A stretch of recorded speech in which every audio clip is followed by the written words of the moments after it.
Olá, aqui é a Helga. Como todo mundo já sabe, essa semana está sendo prenhe de notícias. São muitas notícias. E a gente não dá conta de tratar tudo. Mas eu vou tentar aqui fazer como um pupurri, na falta de uma palavra melhor no momento, para mostrar várias notícias que foram divulgadas pelo Glória TV, cada uma mais interessante que a outra, e que eu desenvolvi, elaborei um pouco em alguns casos. Vejamos esta. Primeira, Francisco designa uma mulher para o posto mais elevado como nunca antes na história. Francisco designou no dia 15 de janeiro Francesca Di Giovanni, de 66 anos, como segunda subsecretária da seção para as relações com os estados na Secretaria de Estado, onde já vem trabalhando pelos últimos 27 anos. O seu posto foi criado recentemente e Di Giovanni é a primeira mulher funcionária na Secretaria de Estado.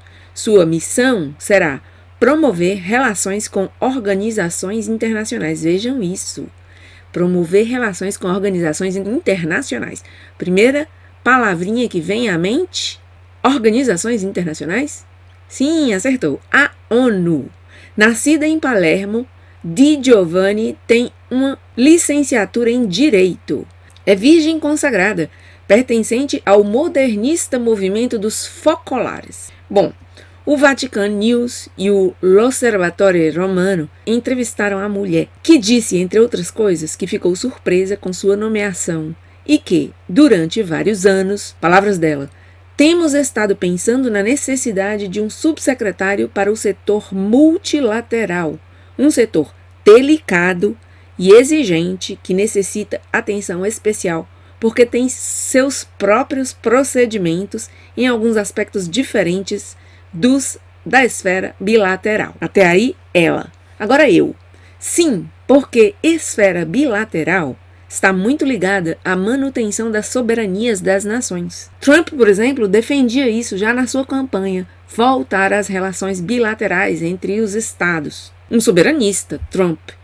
Mas o que defendem os globalistas?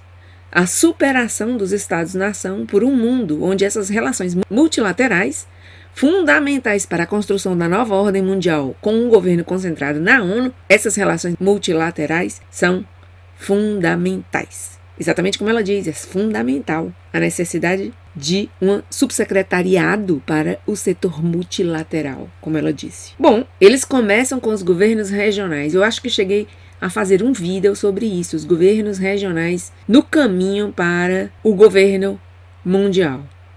E agora eles estão dando uma ênfase no avanço para a superação destes governos regionais, que são Mercosul, União Europeia, a União dos Países Africanos e outros governos regionais. Eles agora estão na fase do avanço para a superação destes e para chegar pouco a pouco a esse governo único global na ONU.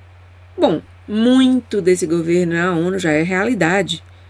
As agências da ONU, muitas delas já funcionam, como tenho dito em vídeos meus, já funcionam como verdadeiros ministérios. Ministérios desde onde parte toda a agenda que chega nos parlamentos nacionais, o povo pensando que aquilo ali é criação, criação, inovações dos parlamentares. Não, já vem tudo prontinho da ONU, não é assim? Bom, pois então, Bergoglio é uma das peças mais importantes nesse projeto da nova ordem mundial. Como veremos esse ano de 2020, com 3 pactos já convocados por ele: o pacto econômico, o educativo e o religioso, convocados respectivamente para março, maio e junho de 2020. O pacto global para as migrações, também muito importante, já foi assinado em finais de 2018. Bom, essa mulher, essa senhora, Francesca Di Giovanni, que Bergoglio nomeou esta quarta-feira, dia 15 de janeiro de 2020, tem estado ocupadíssima desde pelo menos 2014 e já no governo vaticano de Bergoglio tem estado ocupadíssima na questão da imigração. um ponto fundamental da agenda do argentino. Claro, porque a derrubada das fronteiras para a construção da nova ordem mundial supõe esse libérrimo trânsito de pessoas. Um passo fundamental, esse, o da imigração desenfreada, sem o qual eles não vão conseguir derrubar as fronteiras dos Estados-nação para finalmente termos o governo único que eles querem. E já está ficando bem claro, muito claro, que, como disse Marcello Pera, e eu trouxe o vídeo aqui para o meu canal, Bergoglio odeia o Ocidente, aspira a destruir a tradição cristã, o cristianismo. E sua posição lá no Vaticano não podia ser melhor para levar a cabo essa destruição. Quem viu meus 2 vídeos sobre os eremitas excomungados lembrará do padre De Kerdero. Ele deu uma entrevista agora, há uma semana, no dia 8 de janeiro, à BBC Rádio Orkney, onde disse que vê uma grande batalha entre a sociedade ocidental e o cristianismo. Vejamos a notícia. Eremita excomungado, Igreja Católica é particularmente propensa a idolatrar o papado. Estamos vendo o colapso do que é chamado Igreja Católica Romana, e nela, em algum lugar, está a antiga Igreja Católica, disse o padre Stephen de Kerdero à BBC Rádio Orkney no dia 8 de janeiro. No entanto, ele acredita que a igreja ressurgirá, mas será muito diferente, disse ele, que vê uma grande batalha entre a sociedade ocidental e o cristianismo. O que eles realmente querem atacar é a Igreja Católica. De Kerdero afirma que Francisco tem sido muito ambivalente em relação ao divórcio, ao casamento gay e Deus sabe lá a que mais. E eles ficam cada vez mais absurdos, disse ele. Vê um problema no fato de que a Igreja Católica é particularmente propensa a idolatrar o papado e diz que ele mesmo foi assim alguma vez. Talvez quando não tinha acordado ainda, quando era jovem, não sei. Pois é, o padre de Kerdero vai em cima do problema. Os papólatras, que consideram o Papa a 4ª pessoa da Santíssima Trindade. Muitos deles comparecem ao meu canal e eu tenho que mandá-los catar lata. Quando despertarão? Será que alguma vez o farão? Rezemos por esses pobres dormentes que pensam que é preciso ser obediente ao Papa ao ponto de obedecer ao mesmíssimo demônio, ao próprio demônio, se esse se apresenta como Papa. Senhor, perdoa-lhes, eles não sabem o que fazem, nem o que dizem. E por falar em demônio, o bispo Athanasius Schneider disse esses dias que o livro de Sará provocou, por assim dizer, a ira do inferno. Vejamos a notícia. Livro de Ratzinger, Sará, provocou a ira do inferno, segundo Monsenhor Athanasius Schneider. O bispo de Cazaquistão, Monsenhor Athanasius Schneider, agradeceu ao cardeal Sará o livro De Profondeur de nos cœurs. Em uma declaração emitida no dia 14 de janeiro, Schneider reconhece que Sará deu voz a inúmeros fiéis, cuja voz tem sido sufocada por essas estruturas administrativas e pelos grupos de influência na vida da igreja que são aplaudidos pela poderosa rede mundial de inimigos da fé católica. Em consequência, observa Schneider, o livro de Sará provocou, por assim dizer, a ira do inferno. Ele enfatiza que o Senhor pediu-lhe a Sará, pelo sacrifício de haver sido abandonado por essas pessoas que deveriam tê-lo apoiado e a sua intervenção. Schneider espera que nosso Santo Padre Francisco, Schneider chama Francisco de Santo Padre, esteja agradecido pela intervenção do cardeal Sará. Será que ele é ingênuo?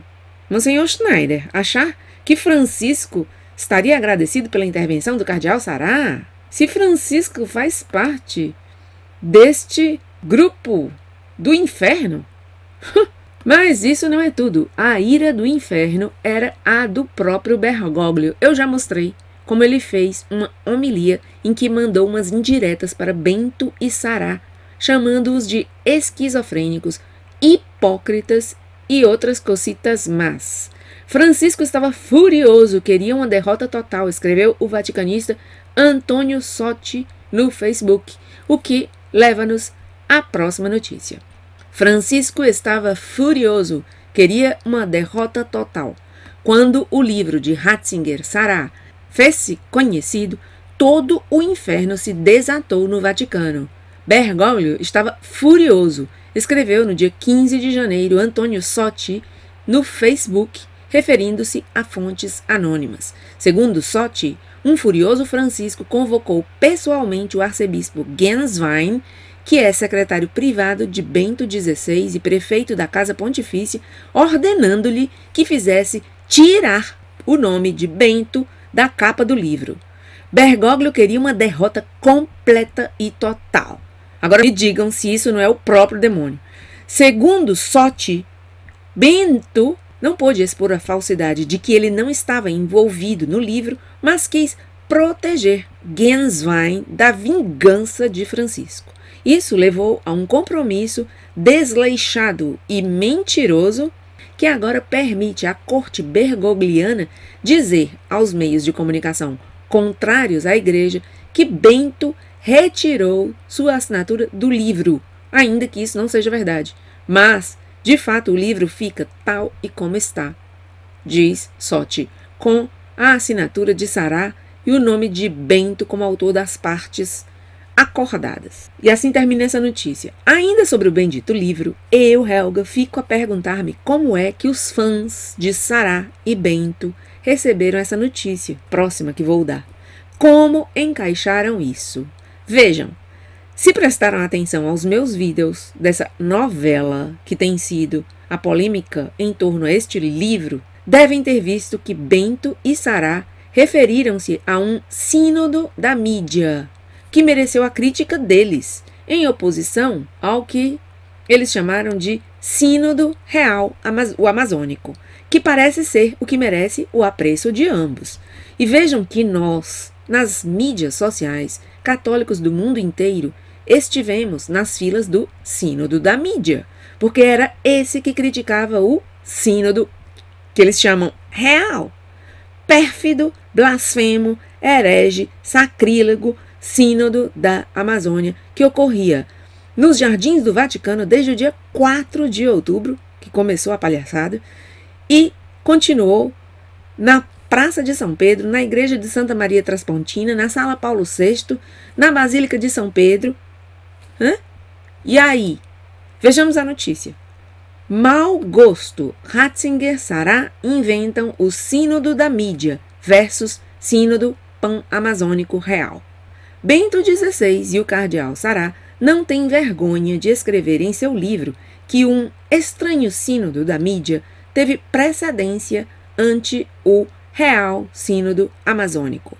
Entretanto, nas mídias sociais, as pessoas deixaram de invocar essa hipócrita dicotomia conhecida desde a propaganda do Concílio Vaticano II. Os editores do Glória TV leram centenas de comentários e todos sublinham que não foi um impulso midiático que colocou os ídolos em São Pedro durante a cerimônia presidida por Francisco, que quer que você não creia em seus próprios olhos mentirosos. Hilary White comenta que a narrativa de que o Sínodo do Concílio Real foi sequestrado por propósitos ideológicos está mais morta do que João Paulo o Grande, mais morta que a hermenêutica da continuidade e mais morta do que os olhos de Bergoglio na loja na noite de sua eleição.